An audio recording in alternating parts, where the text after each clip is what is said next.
Yo, what's good with you? This is Nia Queen, and we are back for another episode. Today, we are going to talk about some difficult topics. So, if this is a triggering episode for you because we will be talking about abuse, I just want to give a disclaimer so that nobody is triggered. But we will be talking a lot about abuse today. We have a very special guest today who is an educator, public speaker, and author with a passion for helping people heal from past traumas, and the author of this amazing book called Scars That Never Heal, Latoya McPherson, author of Scars That Never Heal. How are you doing today? I'm doing wonderful. How are you? Great, great, great, great. I have been reading your book this week, and it actually helped me in my own practice. And I'm very, very thankful for books like these because I just feel that in the Black community, a lot of people don't talk about this kind of stuff. Not enough, not enough. So what inspired you to write this book? I was inspired by a very good friend of mine who was sharing an event. Actually, she is the Carol Carter in the book, an event that had happened to her in her childhood. And when we finished our conversation, I said within myself, when is she going to get over it? But it was at that moment that it was like the Lord let me know, just like she hasn't gotten over it, there are millions of people who have not gotten over past trauma and past events in their life. And it has left them scarred. And I began to write. So that's why I take this book as my divine assignment, because it was at that very moment where I had this epitome of, wow, how many people out there are struggling and grappling with healing from scars and wounds that have happened years ago. So Carol, that's what I was going to ask you because when I was reading the book, it was written from Carol's perspective in a sense. So I was going to ask, who is Carol to you? Carol is a very, very dear friend of mine. And as I mentioned, we would share and she would share the episode of the various events from time to time. And it was just at this moment, this particular evening, where she was, rehashing it again, where I got the unction to write to address the scars of many a people. Although this story is told from the eyes of Carol, and yes, it primarily focuses on her journey of hurt, her journey of forgiveness and healing, but I also touch on a number of other different types of scars throughout the book, Right. such as, the rejection, such as divorce, loss of a child, grief. So there are many other um, various types of scars that I do hint on in the book, but that's just the tip of the iceberg because as you and I both know, as you know, as a therapist, people are hurting and the wounds are real and Mm-hmm. they are yet facing them day by day. When we look at our society and all that is taking place, many of it, much of it is rooted in the fact of some of these scars that have never properly healed and people are acting out. People are yet responding to them. They're yet crying on the inside because of these particular incidents and these episodes or these violations that have haunted them for years. Right. I actually grew up in the church. I'm a preacher's kid.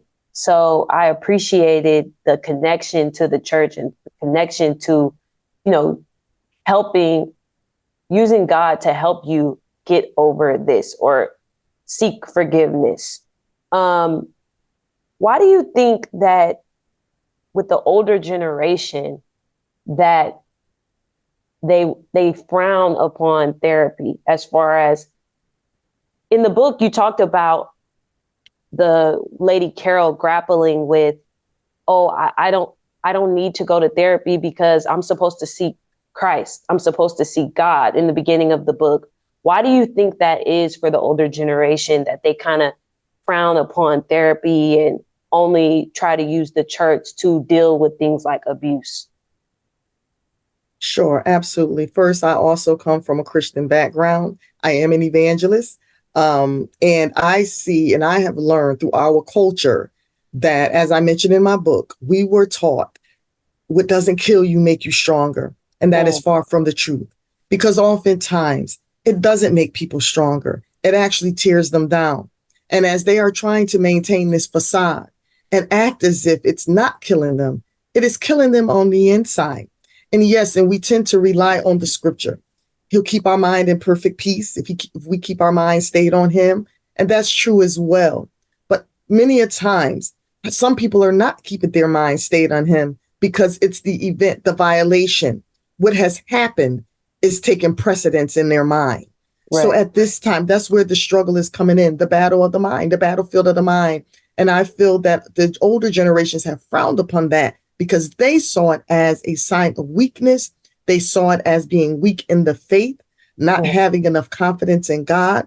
Wherein in actuality, when we look through the scripture, when we search the Bible, we will find that there was times where even David ventilated. David ventilated throughout his Psalms. Even the prophets became depressed, poor in mhm. spirit. So these are real life issues. And we have to learn to sit with those emotions and feel. Yes, we take them to the Lord in prayer. We know Christ is a healer. He has come to heal us of all of our wounds, sickness, and diseases. But at the same time, there is a point where people need to ventilate. People need to share. They need to talk about what happened and they need to get closure to it. They need to be brought through the process. And sometimes when we are under the Christian umbrella or the religious sector, oftentimes we look upon that as being not having faith in God or being weak in the faith. And I think that's why many of the older generation, and as I mentioned, especially in our culture and the Hmm. Black and brown community, that's why it was not embraced. Right. Do you feel like, because I see a lot of different media or shows where abuse happens within the church and it's not addressed. Do you feel like the church could be doing more to address like abuse in the Black culture? Absolutely. And I do not know of all the incidents, but as you mentioned, we are aware. Many of us probably know someone who have experienced some form of abuse Right. right within the body of Christ. And when that happens, we know the word, and oftentimes we tend to become preachy or we want to deal with it from a churchy standpoint, Right. as opposed to dealing with the wound or the scar of the victim. Right. And then when we do that, when we neglect to properly address the issue in a Christ like manner, it just actually multiplies the scars because now not only is the person wounded from what has happened, but where they saw the church as a safe place, where they saw the church as representing Christ, now they have been wounded right within this safe place. Right. And a lot of people turn away from the church because of things that happen like that. There's a show that I was watching on Hulu where this guy, his wife wanted him to go to church with him and the child. And he was just like, I'm not going back. I'm not going back. And he was like very angry and adamant about not going back to church and him not trusting church people and him saying church people are hypocritical. But when it came down to it, he was abused by the pastor that was at the church, which changed his whole outlook on the faith in general, which is sad in a sense because it's like that's not of God. That's not what God wants. But yeah, you're right. It creates another scar on top of the scar of being abused because it makes you have a distrust for the church. And in my line of work, I work with a lot of Hispanic people who are very devout Catholics, and their parents don't believe in therapy because they're like, just pray about it. Just go to God. You're not reading your Bible enough. You're not praying enough. That's why you're depressed. And it's just sad because it's like at the same time, yes, we do need to go to God and we do need to pray. But also, I feel like God put people on this earth to be of service, to help. Like, that's why we have doctors. You don't just pray and be like, oh, God, just cure my cancer and never go to the doctor. Like, you go to the doctor, you get the treatment because I feel like God put certain people here to help. So I just like how the book started off with talking about that, because eventually Carol does end up seeking therapy and it does end up helping her. But it's just like, let's just use both. I always tell my kids, like, if you are Christian or if you are Catholic, yes, that's a great coping skill. Use that. Use that. Still go to Bible. What's it called? Bible study, prayer, Bible Bible study. band. Yes. I was about to say Bible school. No, not Bible school, but yeah, still go to Bible study, still go to church, but also be consistent in your treatment, because it's it's just it's a scar that never heals and you need to tend to it. That's right. Um, how hard was it for you writing this book and hearing the details of your friend Carol's abuse? It was not hard to write the book because as I began to write, Mm-hmm. that's when I began to realize that when I look back in hindsight and all the people that had crossed my path and shared their stories, as the excerpts in my book are true stories. Right. Of course, their names have been changed to protect their identity, but they're true stories. And when I began to think on all of the stories that were shared with me, whether at work or just through friendships, and it's like, wow, the Lord has put scarred people in my path and they need somebody to be their voice. Mm-hmm. So that's what helped me to write, was the fact that I was being the voice of many waters and that I was bringing exposure to what many of people are silently suffering with. And when you say, you encourage your clients to attend Bible study, and people have to realize, just like with anything else, it's a process. Right. Even with the 10 lepers, yes, one came back and told the Lord, thank you. But then we read where some were healed as they went. As they went indicates there was a journey. And sometimes people need someone to walk that journey with them. When you have been violated, when you have been abused, when you have been rejected, you cannot just wake up in the morning and say, I forgive them. Right. It's a process. And yes, we tell people to go to the Lord in prayer. Yes, but they need to know what to pray for. They need to know what they're praying about. They need to ask God to go to the very root, to the very hour, to the very minute where that violation took place, and ask God to seal that door and uproot any unclean spirit, any unforgiveness that entered along with that violation or with that rejection, whether you were given up for adoption or whether it was a divorce, whether grief, wherever it was. But it's at that point that we need to go back and revisit and ask the Lord to go back to that day. Show him where we laid it, where we laid that stinking thing, and ask him to heal it from that point forward. Mm. With Carol and the way that she was treated in her family, I really felt, empathy for her, because it's almost like, well, she said in the book that she was considered like the black sheep of the family, of her family. Do you feel like that contributed to her not speaking up about it? Because if she's the black sheep, maybe people won't believe her, or maybe her mom won't really do anything to help her. Do you feel like that played a role in her not speaking up? Absolutely. When people or children feel that they're always being shut down or that no one is really in their corner to support them, absolutely, they will hold it in. They will feel a little apprehensive about sharing how they feel and what happened. Because as the book says, as I say in my book, Carol, her sentiments were, who would believe me? Mm. If you're in a position where it's always your fault or you are always the cause of something, then what makes you think that someone is going to stand behind you or stand with you when such an event takes place? Yeah. Yeah. And I feel like her self-esteem was affected by her mother too. Just not being treated like her sister and being compared, to her other siblings. Like, it's very hard. Just in my work, I see it all the time. Like, children don't even believe that they're worthy of the help.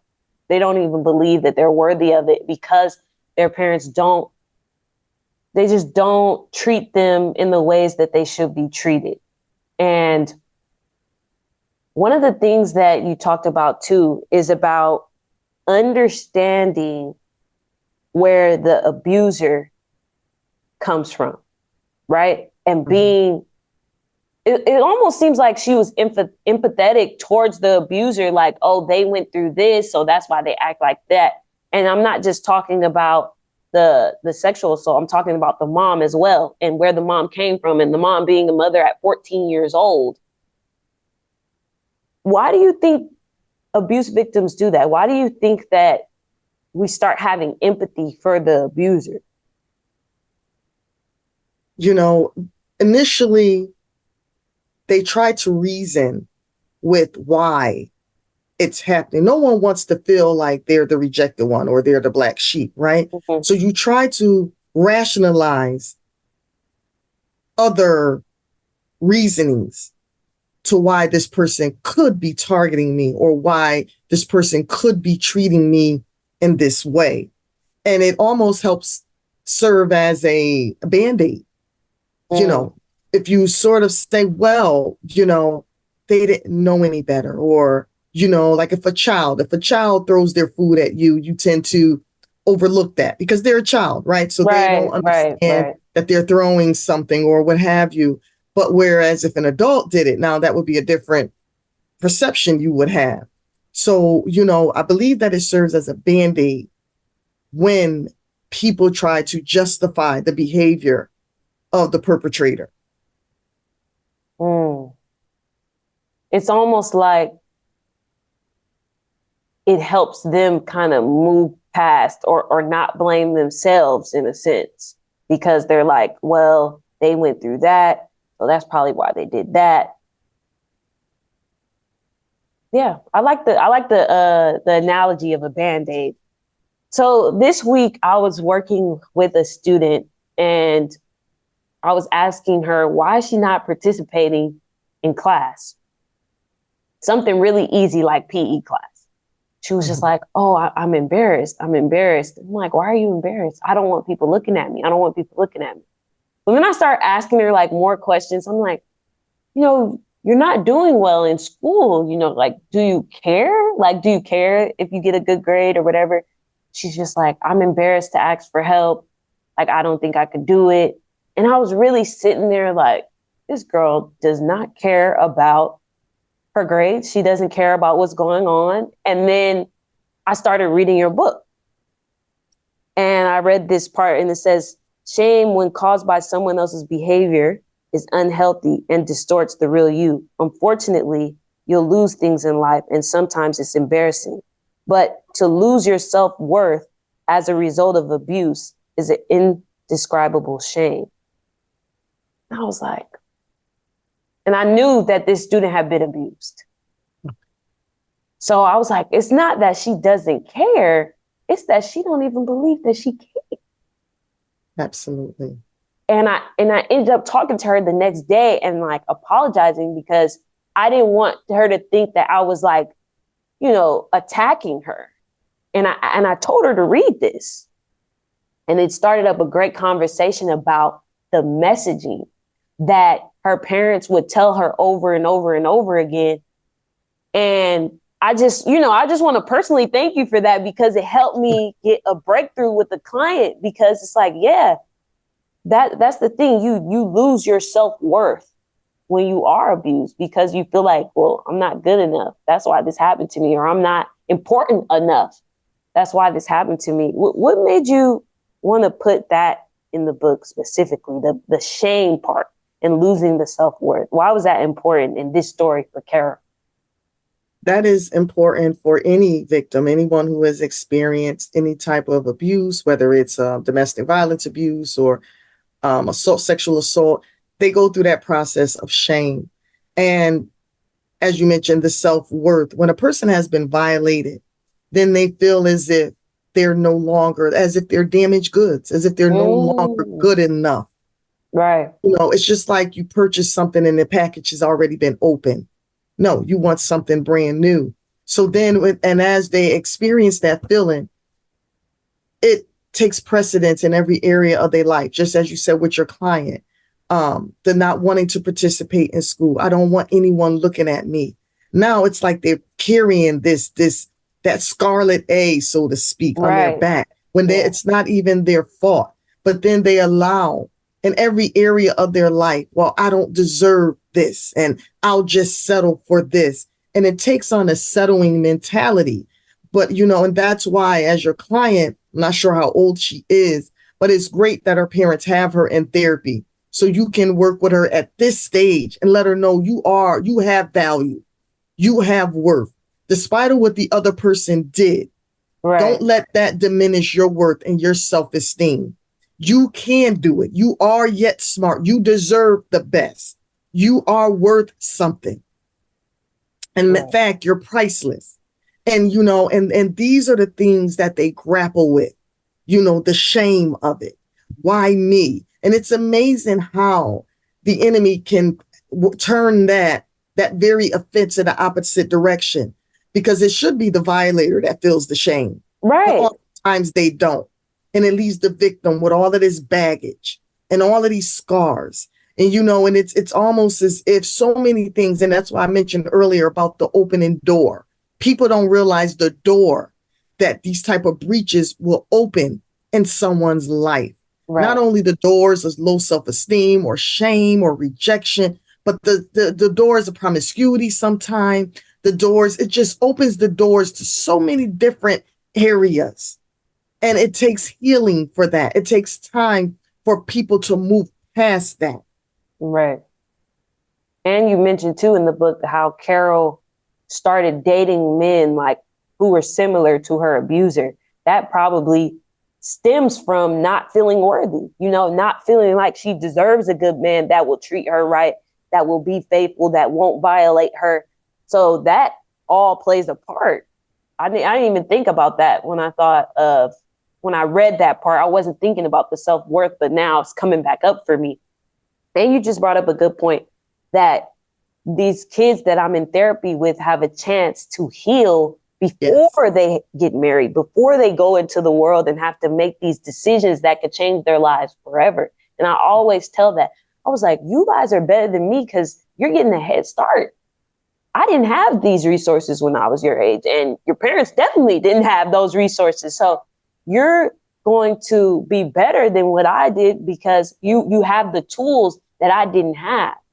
And I saw in the book as well that Carol didn't tell her mother about the abuse until she was like almost 50 years old or in her 50s. Yeah, I believe it was 40. 40? Okay. Yes. 40 years Yes. old. And the mother's response was kind of cold, I think, not really warm. How do you think that? Well, I don't even say how. I'll say, why do you think that the mom responded like that? Or how should parents respond to something? Well, in this instance, with Carol, her mother showed a little empathy in saying, "You should have told me." But parents don't know how to respond, especially of that generation. We're living in a society now where it's more prevalent. People are being charged. You see it on the news every day. But when you're coming from a generation where you don't talk about things like that, Right. so they weren't taught how to respond to it.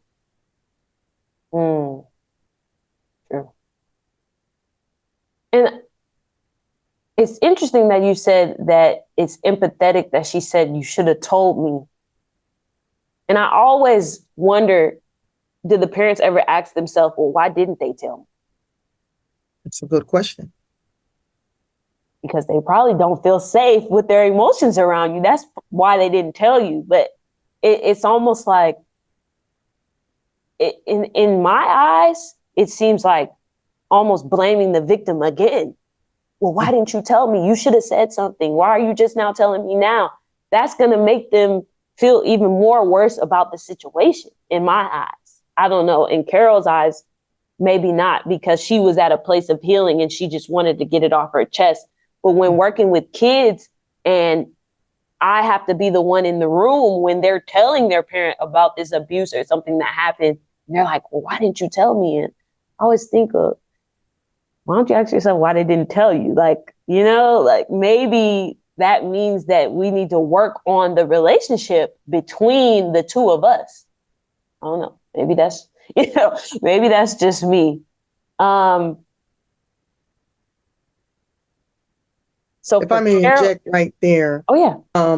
I heard a woman saying that she remembered one day coming home from school saying, Ma, I need to tell you something. And her mother said, not now, not now, not now, honey. We'll talk about it later. And she's like, Ma, I need to tell you something. And she said, not now, not now. And she said from that very point, that very moment, from that point on, she shut down. When things she felt that were important, she said she would always think, my mom is going to say, not now. Not now. We could talk about it later. And this isn't Carol. This is another woman. But, and oftentimes when you say that, well, why didn't they tell you? And see, it's the question to that is, had I told you then, what would you have done differently? Yeah. Because like you said earlier, if you grew up in an era where this wasn't discussed, then the parents definitely don't know how to react. Right. Which my hope is for some of the newer parents to seek out help when they do hear things like that. If you don't have the answers, that's okay. But it's also okay to ask for help or to seek a therapist or to seek a professional that knows how to deal with victims of abuse. But sometimes, pride gets in the way and it's just like, I know how to raise my child. You can't tell me what to do, because I've gotten that too. Like, do you have any kids? Okay, well, you can't tell me how to raise my kid. And I'm just like, okay, like, and I never respond with any type of anger because I get it. You're hearing your baby getting hurt. It can be jarring. So I just try to support the families in the best way that I can. But yeah, I definitely understand that. And Carol is a very brave woman for sharing her story. And one thing that I never really thought about until reading this was the cycle of abuse and why some people continue the abuse and some people don't. Your book really made me think about that because I'm thinking, that's true. Like she said in the book, like I've been abused, but I don't go around abusing people. Do you think that is gender specific? Or what do you think plays a part in somebody who continues that cycle of abuse versus ending it? So we repeat what we've learned oftentimes, many of times. And oftentimes people cannot break away from those unhealthy patterns. And as I've conducted many workshops on breaking the cycle. And each generation has its adverse patterns, I'll say. Some people get offended by the term generational curses, so I'll say adverse behavior patterns. Okay. And, the enemy is looking for a champion in each generation. He's looking for someone to perpetuate the very scar, the very hurt that was carried out in the generation before us. That's why it's called generational. And oftentimes where people know the pain, they've seen the pain, whether they've experienced it themselves personally, whether their children experienced it or whether a sibling experienced it. Yes, they will turn around and perpetuate that same behavior. And as I even mentioned in my book, where one of my characters realized that when he looked in the mirror, he was becoming his father. And oftentimes we try so hard not to be, and then we turn around and we are exactly that person. Here we are in a new generation, replicating that behavior. Right. And one thing I want to say to, as you mentioned, you counsel your young people, Oftentimes, even with parents hearing it, I think it's critical that the patient or the person who has been violated understand that there may be some who never believe you, Mm, people who you expect to believe you, yeah. whether it's parent, spouse, you know, clergy member, church goers, but you have to be okay with that Mm, and yet not let that hinder your healing process. wow. Yeah. And as she said, as Carol often said, I don't feel I hurt people. Yes. And that is a statement we still have to be mindful of, because although you may not be committing the exact act, Right. it could come out in very subtle ways. Mm, yeah. I think what I hear you saying too is like when you actually take the time to acknowledge what you've been through and actively try to heal, whether going to therapy or whatever it is that you're doing, it kind of deters you from repeating that cycle. But if you never deal with it and you just try to suppress it and just try to keep going, then like you said, it comes out in ways that you may not even be conscious of, That's right. like you said. Um, but yeah, it's like you have to deal with it at some point in order to not repeat that cycle. But it can be very hard, and especially because people may not believe you. And I think that's a big thing for kids, especially coming from this is my mother or this is my father, and they don't believe me, and they Mhm. already feel rejected by their parents. So another rejection on top of that, yeah, that can make them feel worthless. That can make them feel worthless. But yeah, as you get older and you realize it doesn't matter if people believe me or not, this is my truth and I'm standing in my truth. You know, it's almost like the abuse victims taking back their power, That, that's right. taking back That's their right. power. Yeah. Because when you're in that situation, it's easy to succumb to always thinking of others, or as you mentioned, not feeling worthy. You don't deserve it. Always settling for second rate. But when you take back that power, and whether anyone stands with you and say, I know who I am, I know what happened to me. It didn't come to kill me. It came so that I can help others get through this, but I am worth something and I deserve the best. I will not settle. I am not damaged goods. Mm-hmm. I will not settle for X, Y, and Z in my life. I do not have to succumb to this in my life just because of a perpetrator who thought they were going to usher it into my life. Mm. Yeah. Yeah. So you said that you teach workshops, right? What are some of the techniques or what are some of the things that you do in the workshops to help the victims of abuse?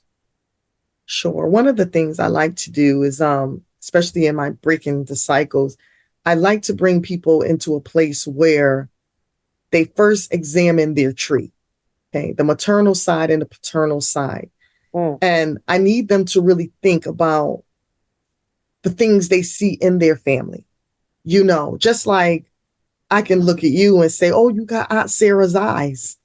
Oh, or you smile like Aunt Sarah, or you have Aunt Gladys hair. Aunt Gladys had hair. But then there are those other things that are in our family too mm-hmm, that keeps repeating. And for women, I think it's important that we take a look at what has happened to the women in our family, because every family has a trend. There's a pattern, just like a weather pattern. There is a trend and there is a pattern. Same thing for the men. Look at what happened to the men in your family. What mm-hmm, became of all the men in your family? And you'll see little patterns and trends and how they develop and how they keep presenting themselves. right. And in therapy, we call that a genogram. Exactly. Yeah, we make genograms. And sometimes when I have, like, when there's conflict in the relationship between the mother and daughter or the mother and son, that's when I tell them to make a genogram and talk about Do you know your mom's relationship with her grandmother? Do you know your mom's relationship with with your grandfather? And they usually say, like you said, it's a repeated cycle. It's a repeated conflict. And it lets them know, like, sometimes the abuse or whatever is going on isn't intentional. It's just repeated behavior.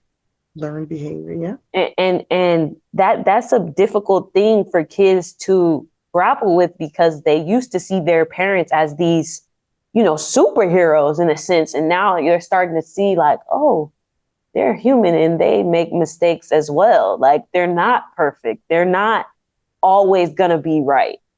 But my hope for the kids is just realizing the self-worth, and also forgiveness. And understanding forgiveness is not to condone the other person's behavior, but it's for you so that you can move forward and you can let go. But that's probably when we talk about just the different parts of this book and we get to the forgiveness part, that's probably the only part that I struggle with when it comes to my treatment, is like the forgiveness part. What does it take to get to a point to forgiveness? It is going to take effort, intentional effort, to forgive. And the reason I say that, you could see someone, or I've had, people tell me just going back to visit at the family reunion opens up doors. There are the triggers that I talk about. So there are the triggers. And it's easy to allow that moment to overtake you. So that's why I say you have to be intentional to not allow that bitterness and unforgiveness to rest in your heart. Most importantly, you will have to pray and ask God to give you the strength to forgive, the power to forgive, just as Jesus forgave on that cross. When he said, Father, forgive them, for they know not what they do. And that is not an easy plight. That is not easy at all. But you have to be intentional. You have to really, you in yourself can't do it. It is going to take the power of the Lord to help you to forget that unforgivable thing. Right. Yeah. And even the person may not even deserve the forgiveness. But that's why I always tell people, it's not for them, it's for you.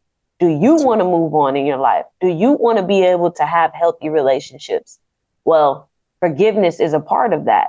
And I like how in the book it displays how we have the confrontation part where she's confronted with her past, and then she goes and she does treatment for it, and even goes to a second part of treatment, and then comes to forgiveness. And I think that people miss that point. It's like, you don't come to forgiveness before you deal with what it is. Because if before you deal with it, you probably still have a lot of anger in your heart. You probably still have a lot of hate in your heart for that person. You have to actually deal with it within yourself, whether that's therapy or whatever. Then you come to a point of forgiveness, because it's almost like when you use the analogy of the scar, it's like you have to treat the wound for the scar to heal correctly, or else it's going to keep messing up, or it's not going to heal properly. You have to treat the wound. And it's interesting that the name of the book is Scars Never Heal. But I feel like with Carol, I feel like she was healed towards the end, or she was almost healed towards the end. What do you think about that? Do you feel like she came to a point where she was healed? Absolutely. And yes, and to your point on treating the wound properly, oftentimes what we have done is tried to put a Band-Aid over something that actually needed stitches. And when people are yet oozing and it's the bleeding is uncontrollable, it needs to be treated. It needs antibiotics. You don't want it to become cancerous. You don't want it to become infected. And that's oftentimes what happens, which leads us to the unforgiveness, when that wound is not properly treated, or that scar, because the scar is after the wound has closed. The scar is there to remind us of that deep cut, or when you, whatever you got injured in, or whatever injured you. So now it has healed, it has closed up, but you still see the scar there. And oftentimes, even in the healing process, it's still a little tender. It's still a little tender to touch Right. because it hasn't healed completely. So in Scars That Never Heal, as the title, I'm addressing those things that people have experienced, those experiences, those traumatic events that seems as if they're carrying it well into their years, as such as Carol. But yes, as I try to exemplify throughout my book, healing can take place. And as I often say, Christ is a healer. Yes, healing can take place. Carol is healed. Carol went through the process, but she knew that it was only through God. She learned at a very young age, and she is well aware of the fact that it was only him that kept her mind through the process, through the years of keeping it concealed. When she didn't disclose it to her mother, when she didn't even, before she even came to a point to talk about it to her friends, such as myself. So Mm-hmm. all of those years where she kept silent, she, the Lord was the only one she could rely on. Mm. That was the only one who can help her heal to, and what she called healing to that point. But it was in the latter years of her life, after, talking about it and ventilating and releasing it and sharing it with her mother, that she realized, now I am healed. Mm. Now that I can minister about it, now that she's able, to go, that's how she feels within herself. Now that, because I can talk to young girls about it, I can talk to other women about it. So that's how she identifies and know without a shadow of a doubt that she is healed. Right. Right. And my friend always tells me this quote that your trauma doesn't isolate you, it's your bridge. And Carol is using her trauma as her bridge to help other people. Yes, she So is. that's a beautiful thing. And, just a personal question for me. What was Carol's reaction when she first read this book? Carol cried. Mm. Carol cried. Did she like it though? Like, I mean, Oh, yes. Oh, okay. yes. Yes. Yes.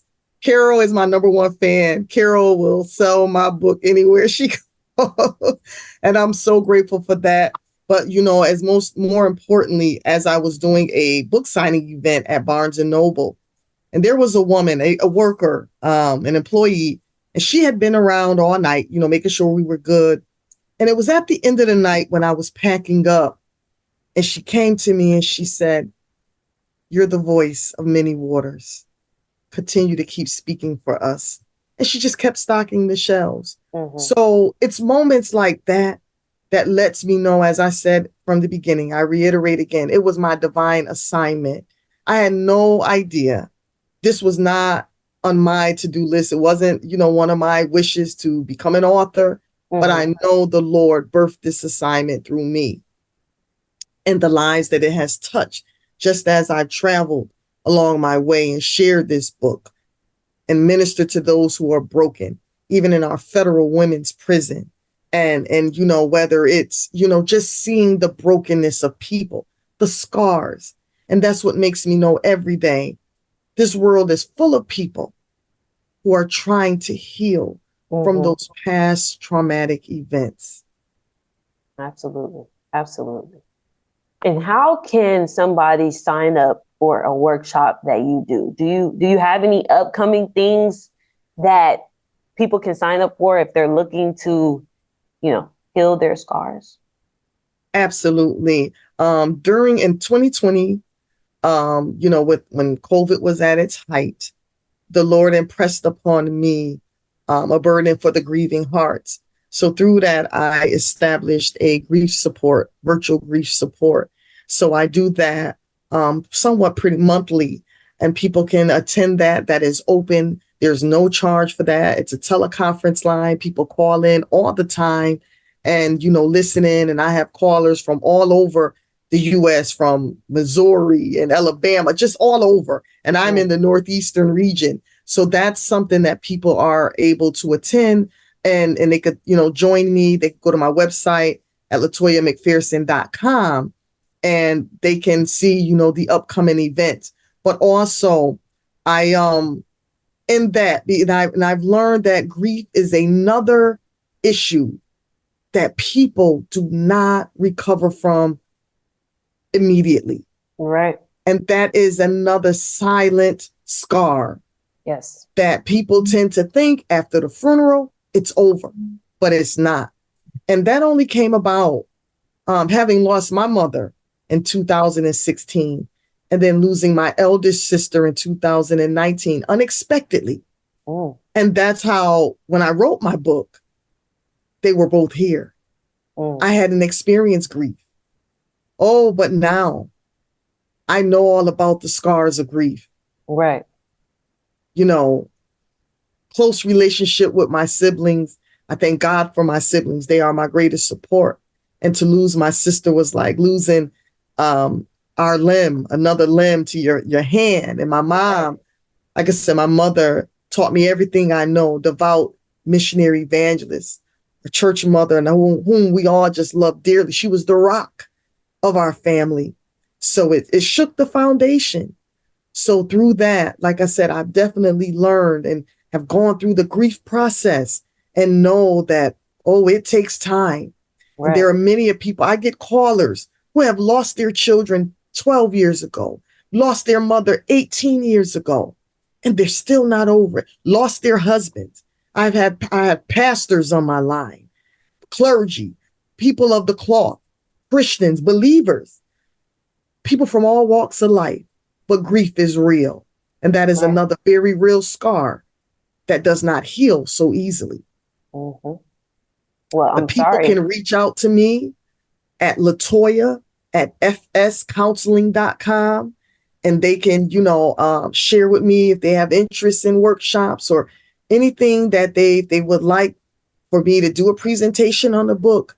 If they would like to attend a grief session, even personal grief sessions, because I realize oftentimes that the family need their own grief session. Right. So I'm available for that as well. Right. Right. Well, I'm sorry for your loss. I actually lost my grandmother last year, so I definitely understand So, grief and how that is a scar that may never heal. Do you think that your next book might be about that? Or are you already working on yes, it? yes. My my book will definitely be an expansion on the scars and grief primarily. As I mentioned, the Lord has saw fit to place me in that area of comforting the bereaved hearts. And I just learned so much over these past 3 years until, yes, that is its own book. That is its own Well, book. I will be purchasing. I will be purchasing. I am a fan. It was very, I just want to say thank you. Thank you for coming on here, speaking about your book, being so transparent, and also your light is shining. Your light is shining, and you are helping a lot of people, even people that you don't even know all the way in California. You helping the kids. So I just want to thank you, Latoya, for coming on, and I will be looking forward to that grief book because I need it too. I need that grief book too. So I'm looking forward to that. Um, if you all would like to follow my podcast page, which is on Instagram, double underscore what's good with you. And we are also on YouTube. Please subscribe to this video. I'm going to add Latoya's website to the description of this video so that people can know where to find you and know where to purchase your book. And I just want to say thank you again for joining me today. I thank you so much for inviting me. I'm honored to be on your show. And again, I tell you, keep doing a mighty great work with the young people. Keep doing what you're doing. They need to see you. They need to see your face. They need someone to relate to. So I'm so proud of you. And honored and glad to be on your show. Well, thank you so much.